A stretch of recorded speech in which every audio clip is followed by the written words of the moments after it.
Hi, I'm Sam Fessich from the EduMagic Podcast, a part of the Education Podcast Network, just like the show you're listening to now. Shows on the network are individually owned and opinions expressed may not reflect others. Find other interesting education podcasts at edupodcastnetwork.com. Hey, welcome back. Steve here, and today I'm talking with Elizabeth B. Splaine. That's right, Beth is back, and today she's talking about her children's book, Tyrone the Tenor Mouse, the singing mouse of the opera house. Love this focus. Join us as we learn a little bit about opera and Tyrone and his friends. What a cool story. It's awesome, and you're going to love it.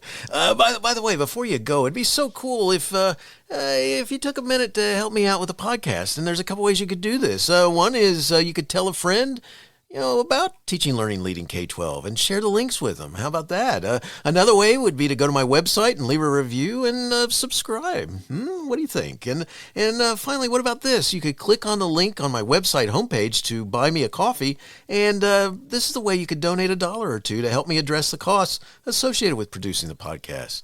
Thanks so much for helping me out. You are awesome. Enjoy the show. So Tyrone popped in my head, as did my very first character years ago for my very first book. Tyrone popped in my head. This little gray, cute mouse popped in my head. And I kept hearing in my head, that was the cutest little mouse who lived in the basement of an opera house. He had great dreams of one day being the finest tenor who ever did sing. It's the Education Podcast, your favorite show, with lots of groovy guests and they share what they know. So crank it up to 10 and let your neighbors know that here's another show with Dr. Steve Milletto. Teaching, learning, leading K-12. Teaching, learning, leading K-12. Teaching, learning, leading K-12. With Dr. Steve Milletto. Elizabeth B. Splaine is a retired opera singer who enjoys reading and writing World War II stories that focus on tenacity, hope, and the indomitable human spirit. Prior to writing, Elizabeth earned an A.B. in psychology from Duke University and an M.H.A. from University of North Carolina, Chapel Hill. She spent 11 years working in healthcare before switching careers to become a professional opera singer and voice teacher. When not writing, Elizabeth teaches classical voice in Rhode Island, where she lives with her husband, sons, and dogs. Previously on the show, we've talked about two of her novels, one called Swan Song and the other Steel Butterflies, which you'll find links in the show notes when we talk about that a little bit later. Our focus today is Beth's book for children. It's called Tyrone the Tenor Mouse, the singing mouse of the opera house. Very cool. Beth, thanks so much for joining me again, and looking forward to catching up, and say hi to everyone. Hello, everyone. Thank you so much for having me on again, Steve. I really appreciate the support and everyone who's listening today. Well, it's great to have you on the show again. And let's pick up with this before we talk about your book. I mean, you're a retired opera singer. For someone who has never experienced attending an opera performance, how would you explain this style of music to that person? This is such a loaded question because so many people, when they think of opera, they think of snooty, they think of rich, they think of I don't understand a word they're saying and all of that. And in the past, that is true. And it comes down to the history of opera, which I am certainly not an expert in. But the first actual opera was performed in 1607 in Italy. And it has changed and morphed and grown. Originally, it was in the court of the king. That's where it was performed to impress dignitaries and visitors. So the history of it the pomp and circumstance is very, very real.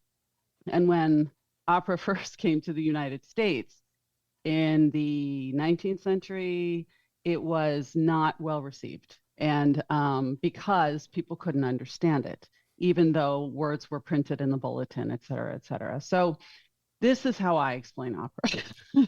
So opera, the music of opera is primary. When opera first started, the voice was primary. Operas were written with singers in mind for singers, and singers would come up with different pitches and notes and runs that were then later written into the score. But opera is now, in the Western part of the world, primarily about the music and the composer and what the emotion that the music is trying to evoke. And that's why when anyone who goes to an opera, most people, even though that you don't understand what they're saying, you can still just listen to the music and get a sense of what's trying to be translated to you. Whereas musical theater is all about the words. It's about the story. Opera is told through recitative and aria, which is telling the story and the emotion with it. And musical theater, I can be just talking to you and I can say, hey, Steve, I had a really bad day and I don't know what to do because I'm really sad. So it's just a whole different medium. Both are fun and great, but the operatic voice is one that not everybody has. But if you're trained classically, you can sing almost anything. Do you want to hear an opera singer sing rock? Absolutely not. But do you want to hear a rock singer sing opera? Absolutely not. So we can be trained in different media and enjoy singing in all of them, even if we don't necessarily record in that. So to answer your question bluntly, opera to me is primarily about emotion and the emotion traveling on the music versus musical theater, which is about the story and kind of putting everything out there. I hope that is somewhat helpful. Oh, it's very helpful. Thanks. That's awesome. And I don't know many names of different operas, but Carmen always stands out as one that I remember the most. And I appreciate you explaining that. Thank you. So where'd your interest in opera come from? Well, this is kind of what I mean about when I went into I knew I wanted to sing since I was little. And no music school back then, you didn't teach kids in the bel canto style of singing, which is pretty singing, right? In the Italian style of classical voice. I didn't want to sing opera. I wanted to be on Broadway. So I went into my very first voice lesson when I was 12. I finally was able to study with this woman from the Academy of Music in Philadelphia.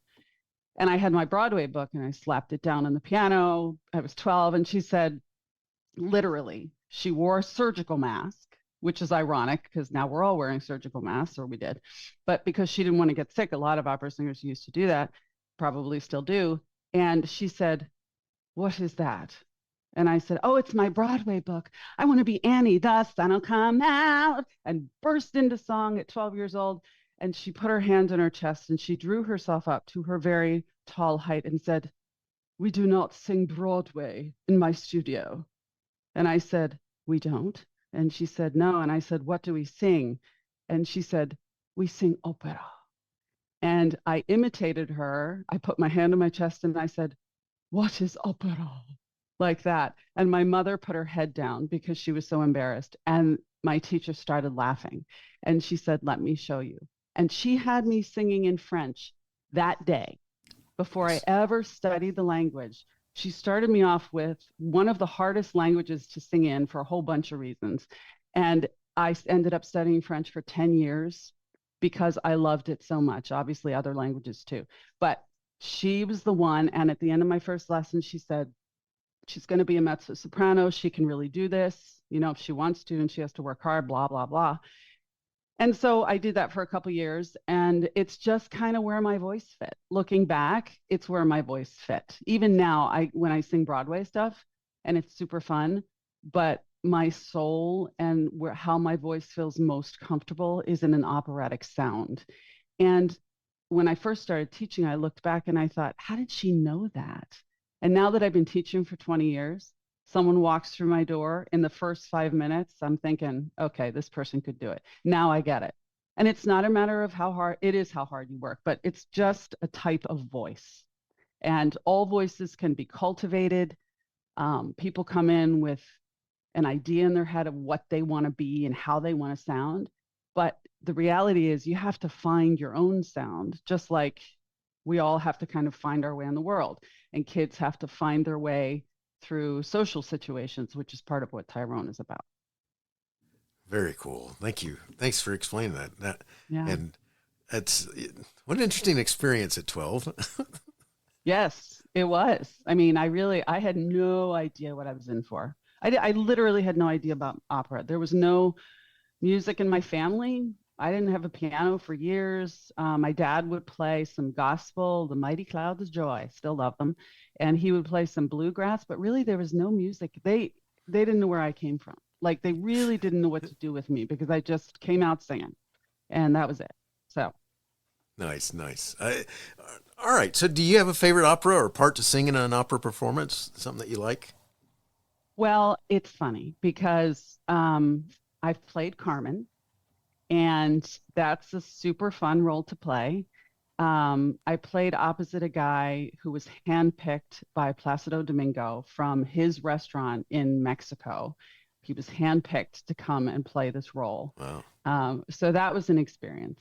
And but my favorite roles, mezzo sopranos, which is what I am, the voice type, is we usually play maids, like second bananas to the soprano, or boys. We play pants roles like Cherubino in The Marriage of Figaro, or we play whores. I mean, every once in a while we get lucky. We can play Cinderella if you have a certain type of mezzo soprano voice, but in general, we're whores. So Carmen was a prostitute. Delilah, basically, she sold her soul. She was a whore. So these are fabulous roles. I tend to go for arias that I like, the songs in operas versus the opera itself. So there's one called The Medium. And it's about a woman who pretends to talk to dead people. And it is so incredibly dark and twisted and awful. And I love every minute of it. It's like writing a dark character in a book. You get to step inside their shoes, but that's not who I am. But it's so fun to do that on stage. So I'd say The Medium was a great show to be in. Carmen is Carmen, and Delilah is Delilah. I mean, it's hard to go wrong with those. Other characters I've played have been maids or, things like that. So, or second bananas. And that's fun too. It's fun to not be under the huge pressure of being the lead. And just to be clear, when I was a lead, they were in relatively small opera companies. The biggest opera company I sang with was Harrisburg Opera in Harrisburg, Pennsylvania, and Grand Rapids Opera in Grand Rapids, Michigan. My last audition was for Detroit. And that's a whole nother conversation that we can have another time over a drink. It was very funny. It ended interestingly. And that's how I'll leave that. Nice. So stay tuned. Maybe down the road we'll get her to answer that question. I like that. It's actually a big story that I tell my students because it's a story about tenacity and perseverance. But go ahead. Gotcha. Okay, so cool. So we'll leave you on that thought there. So thanks for sharing, Beth. And all right, so previously we've talked about a couple of your novels. Let's get into your writing now. We talked about Swan Song and Steel Butterflies, and these are stories that connect with war and secrets and trust and more than that. And why'd you decide to write a children's book? So Tyrone popped in my head, as did my very first character years ago for my very first book. Tyrone popped in my head, this little gray, cute mouse popped in my head. And I kept hearing in my head, that was the cutest little mouse who lived in the basement of an opera house. He had great dreams of one day being the finest tenor who ever did sing. And I was like, okay, I have to write this. So I sat down, and this was years ago, 7 years ago. And I wrote the poem, and it was several pages long, and the eventual book didn't even include the entire thing because it would have been too long. But it just kind of spilled out of me, this cute little mouse. How ridiculous is it that a mouse would want to sing opera? It's unthinkable. It's ridiculous. And it's improbable and wonderful. And that's why I wrote it. Love it. That's really cool. It's really cool that you just that these thoughts were coming, and it's like, okay, we're gonna make this happen. So I love the fact that you made it happen, because that's what a lot of people have ideas for something to write about, but it never makes it more than just the idea. And now you have this completed book about Tyrone, which is awesome. Well, it's interesting because I don't know that it would have come to fruition without Trish Lewis at Van Velzer Press, because Van Velzer is was the publisher of Steel Butterflies, my last novel. And I was thinking about, I thought, I really would like to do I'd like to get a children's book out there. So without having a publishing agreement with anyone, I went on to Upwork.com to search for an illustrator. And I know we're going to talk about that, but, and I ended up getting hooked up with an illustrator. So I actually paid out of pocket for the illustrations on my own. And knowing that I did not want to self-publish a children's book. Children's books are incredibly hard to market. So once I had a couple of the drawings, I went to my publisher and I said, hey, how do you feel about publishing a children's book? And she said, I don't. And I said, okay, because here's the thing. And I explained it to her. She said, well, let me just read the manuscript. So the lyrics. So I sent her the poem, and I said, and here are some of the drawings that an artist I've hooked up with is creating. And she, within like 12 minutes, wrote back and said, we're doing this. So it truly was a labor of love because she did the layout. Trish Lewis, shout out to her. She's amazing at Van Velzer Press. So that's why this book happened. Very cool. That's awesome to know too, because it went from idea and thought to making it happen, thanks to being able to get the drawings and put that together with your idea. So I love it. That's awesome. All right, so the main focus of your book is Tyrone the Tenor Mouse. So let's talk music for just a second. What's a tenor? Good question. So often choral music, 4-part harmony is broken up into soprano, alto, tenor, and bass. So tenor is traditionally known as the highest, well, not the highest, almost the highest male part. There's something called a countertenor that sings similar ranges to what I sing as a mezzo-soprano. But a tenor is traditionally the highest male part. And so you think of all of the major operatic tenors, Jose Carrera, all the ones who were, Placido Domingo, Pavarotti, they were all tenors. The money note hitting that high C that everyone loves so much. Josh Groban is a baritone, which is the next voice type down. But he's a baritone. I call him a baritone with tenor tendencies because he clearly has those high notes ready to go. So I actually think he's probably a tenor baritone, not a baritone tenor. But if he wants to contact me, we can have that conversation. So anyway, that's the tenor. That's the tenor area. Appreciate you explaining that. That's awesome. I've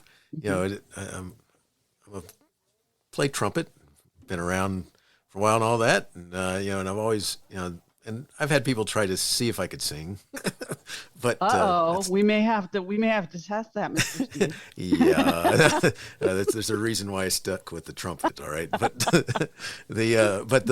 the point is that I appreciate you explaining that. So, because as we get into this story here, that has a lot to do with, because that's a big part for this little mouse to have. Yes, it is. It sure is. You're right. I love it. So, all right. So tell us a little about Tyrone. Who is Tyrone? Where does he come from? And tell us all about that. How does he in that opera house?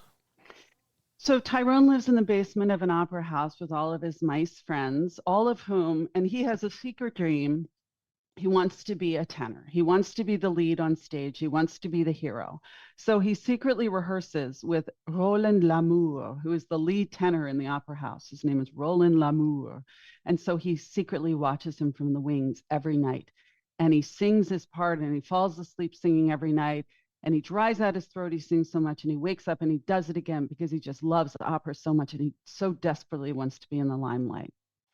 His friends, his mouse friends, think he's out of his mind, that there's no way he would ever get on stage. And then there are other people other animals who live in the house. Stella is the cat of the diva, and Stella is white and has a beautiful emerald collar, and she's very prim and proper. And then there's Oscar the mangy mutt. And so Oscar is a mutt who wears a fedora. And his owner found him one night in the snow after a show and didn't have the heart to let him go. So Oscar's owner is Klaus. He is the manager of the opera house. And Klaus speaks like this all the time. You want to be on stage. Oscar, stop sniffing the cat. Stuff like that. And then the owner of Stella is Miss Gloria Snow, who's the diva. And she talks like this. And she says, well, I never, if he sings here on stage, I shall never sing here again. And so those are all of the players in the opera house in Ty's world. That is awesome. And I hope the cartoon will come out eventually too, because it needs to go with this where you voice the characters. That would be awesome. It's really fun when I do readings for kids, because I love to stand up and do it, because when I'm Ty, I hunker down. Nice. And I talk like this. Can I have a turn? And then class, it each have their own voices, and to watch the kids' eyes light up and their eyebrows shoot up, and they tend to imitate the facial, expressions. It's a joy. It's such a joy. I love going to bookstores and libraries and doing it. It really is. That's fun. so cool. So cool. Yeah. I love it. So why will the story resonate with children? What do you think makes them want to talk and read more about Tyrone and his friends? Well, it's funny because when Tyrone was created, little did I know that mice are very lovable to children. To me, he just was a mouse. But apparently mice are in. So that's kind of cool, which I didn't know. Very much so. But also because, kids are little people in a big world with big people. And I think they can identify with a little mouse who's in a big world with dogs and cats and people, who is always being told, you can't do that. You shouldn't do that. You shouldn't try that. And Ty says, why shouldn't I do that? If I'm not hurting anyone and I'm getting better and I'm working really hard, what's wrong with that? And so I think kids can identify with that and having a dream. At the end of the book, spoiler alert, he gets on stage. But at the end of the book, it says, Ty's dream came true. Yours can too if you work really hard and keep faith in your heart. To me, honestly, this world is such a mess right now. And it just seems like the tensions are ratcheting up, that this is a safe place where kids can get wrapped in the warmth of not just a story, but the love of friends, faith in oneself, music, not to be ever underestimated, the power of music to change people's lives, and to bring them hope in instances where there seems like there's no hope. I remember early on in the Ukrainian war, there was a YouTube video, I think, of a little girl in Ukraine singing in a bomb shelter, and that went majorly viral. Why? It's a child and she's singing, and it's about hope and faith, right? And perseverance. And we should all have a little of that in our lives, much less kids who I'm sure feel a lot of pressure. So just to take a beat, 7 minutes to read this book, and just to be in a cocoon of warmth, love, music, and faith, in whatever you believe in. For the parents out there and the grandparents, there are operatic terms in the book.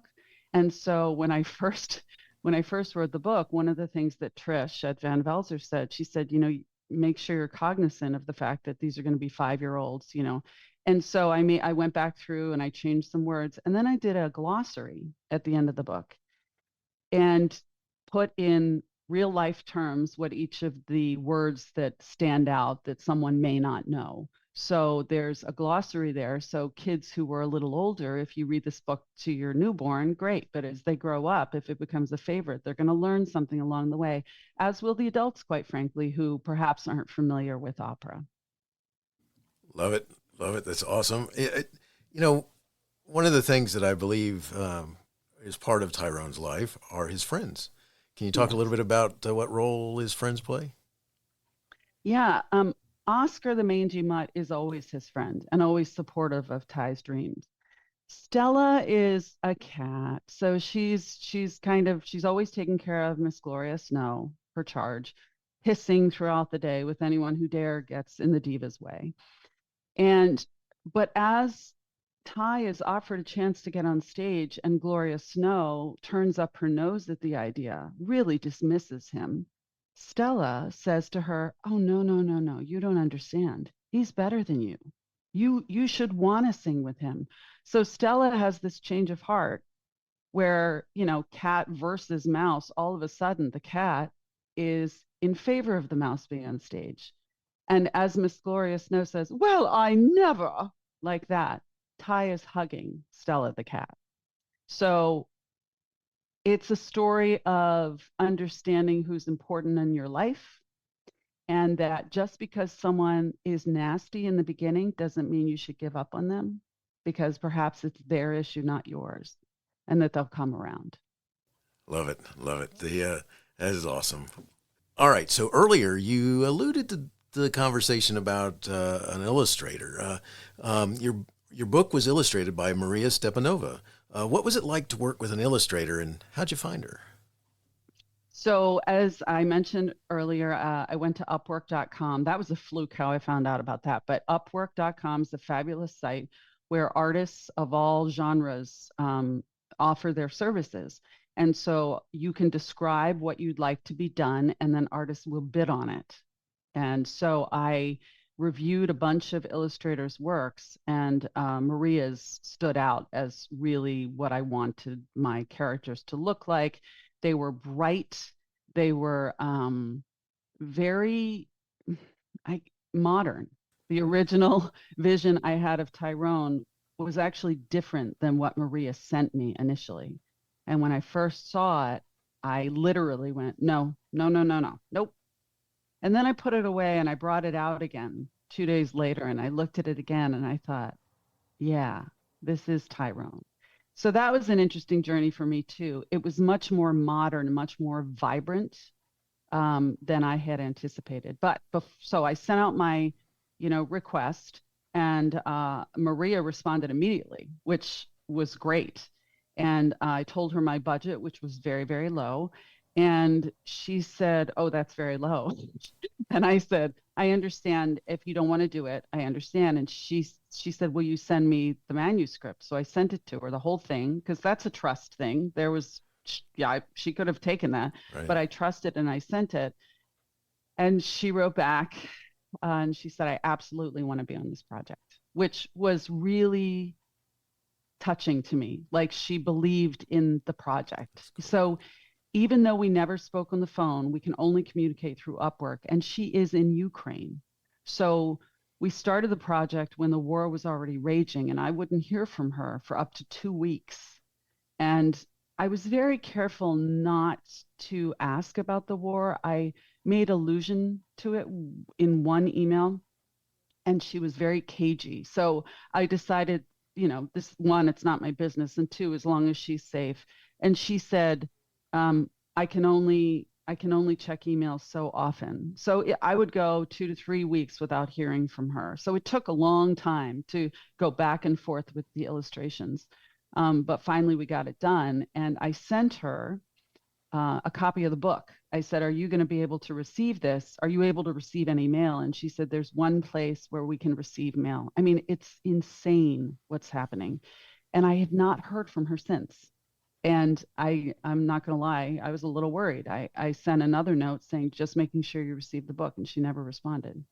So I haven't checked Upwork because I'm scared. Honestly, I don't want to. Understand.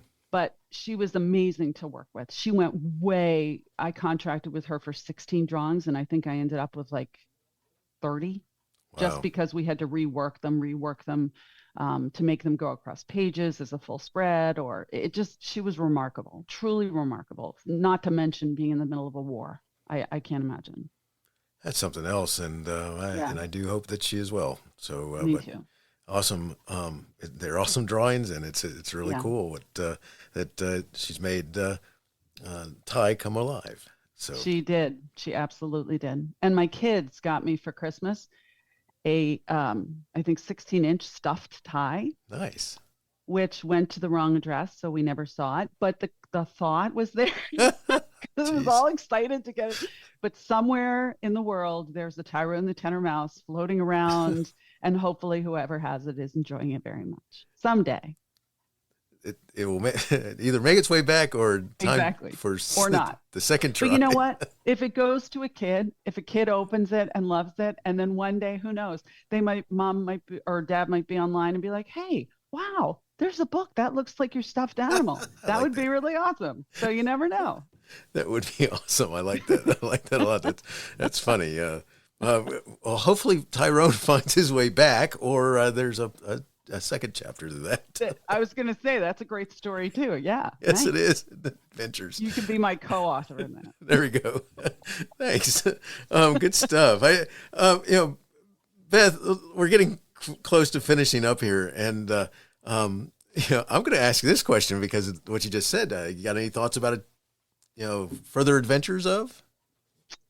I would love to do that. I would love to do that. Given the time and energy that it takes to do a children's book, I don't know, but I would love to do that. If Tyrone took off, I would absolutely 100% do an entire series. I actually have, I have several, I've written my dogs are Huckleberry and Booker. And so I have some Huckleberry Booker adventures, and they have very specific voices. And I've Nice. recorded actually some of their exploits.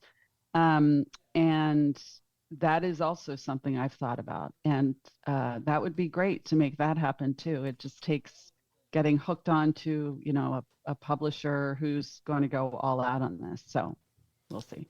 Good luck with that. That's awesome. That'd be cool. Thank you. Great names for this. Huckleberry and Booker. Yes. Love that. Love that. Yeah. Huckleberry is he's very high strung and prim and proper. So he says, well, I'm a good dog. I'm a good dog. Booker is not a good dog. He's a terrible dog, but Mummy loves him anyway. And Nice. Booker's like, I don't know why you're so upset. It's just a bone. I don't know why you have to go running to Mom every time.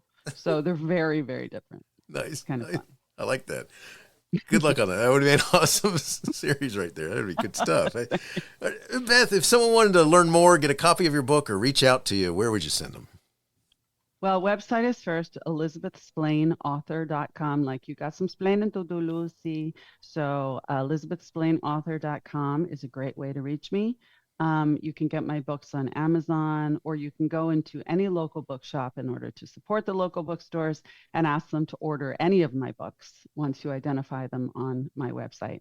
And if whoever does that, first of all, thank you. And second of all, if you'd be kind enough to leave reviews on Amazon and or Goodreads, that is a beautiful way to tell an author that you care about their work.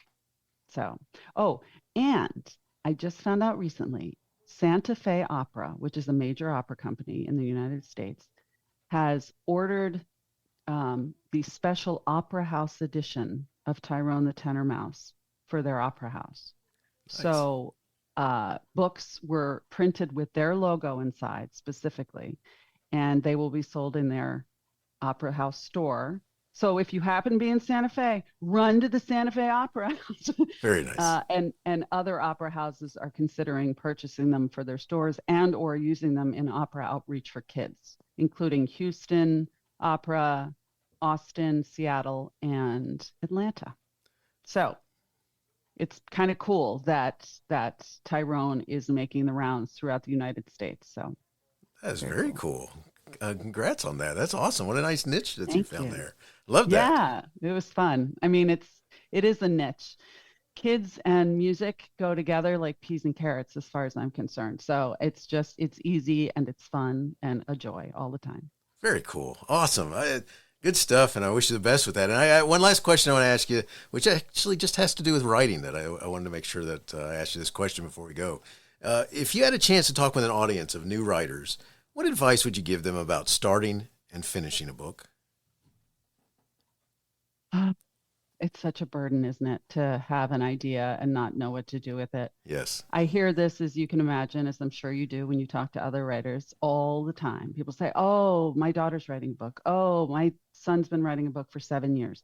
So my thing is to get your thoughts down on paper. We all have a tendency to be perfectionists. And so some people are so self-critical as they're writing that it literally stops them in their tracks. But you are the one to decide if your writing is good. Ultimately, it's your responsibility and right. But give yourself a break in the beginning and just write. Write the story. Don't worry about punctuation. Don't worry about quotation marks and dialogue. And if you're using the ellipsis, right, just write. And then put it away for a little while. Get away from it. Distance yourself. And then come back to it and reread it. Have some trusted friends read it. And listen to them. Another issue that a lot of people have is that they don't want people to critique their work. You will not get better if you do not listen to the critiques. Doesn't mean you have to change everything. My rule of thumb is, in my beta reader group, when I finish a novel and I send it out to my beta readers, if 2 people allude to the same thing then I take a look at it. But if someone says, well, I thought that was a terrible decision she made and she never would have made that decision, and 1 out of 6 people says that, I ask why, and I listen and I take notes, and I always thank them. And I never tell them whether I'm accepting their criticism as in terms of changing the book or not. You just say, thank you so much. I appreciate your perspective. Thank you so much. So I would say just write, try to leave the black raven that's pecking at you all the time to be better and get better and be the best and blah, blah, blah. Try to cage that bird for a minute and just give yourself a break and just write. And join a writing group if you can. I am not a member of one, but I hear that they are wonderful. I have lots of writing friends who are in them and who have gotten good starts that way. Talk to other writers, join the Writers Guild. Tons of great advice on the Writers Guild. It's not that expensive. I can't even remember. It was like $35 for the year or something like that. Nice. So yeah, so there are lots of opportunities if you open yourself up. And that, quite frankly, is the hardest part. The hardest part is to let go of your baby and say, here's what I created. Do you love me? That's the hardest part. Most definitely. I love that. And I think that creates more difficulties with everybody. Yeah. Can be thought. The difference between a book and a kid, lots of differences. But with a kid, the kid is trying to get away from you eventually, right? Like, I Yes. get it. Leave me alone. I'm old enough. I can do it myself. The book is like, don't let me go into the world. They may not love me. So it's very different, but it's kind of the same feeling of like, oh, I don't get it. So. I love that. That's awesome. Beth, it's been great catching up with you. Thanks so much for sharing your children's book, Tyrone the Tenor Mouse, the Singing Mouse of the Opera House. Love the focus. Yay for Tyrone, and wishing you the best in all you do. Thank you, my friend. As always, till we meet again. Hey, you have been listening to Teaching, Learning, Leading K-12, a podcast to help you help kids achieve their dreams. Teaching, Learning, Leading K-12 is a member of the Education Podcast Network. Podcasts for educators, podcasts by educators. Teaching, Learning, Leading K-12 is a member of the podcast network based in Canada called Voice Ed Radio. Voice Ed Radio, your voice is right here. The opinions expressed on Teaching, Learning, Leading K-12 are those of the guests and host. Teaching, Learning, Leading K-12 is intended to share ideas, advice, and suggestions. Teaching, Learning, Leading K-12 is produced for educational purposes. Hey, thanks for listening. It would be awesome if you visited my website at stephenmiletto.com and connected with me, left a review, and listened to more episodes. And by the way, you could also share it with your friends, with your family, and your colleagues. Thanks so much. You're awesome.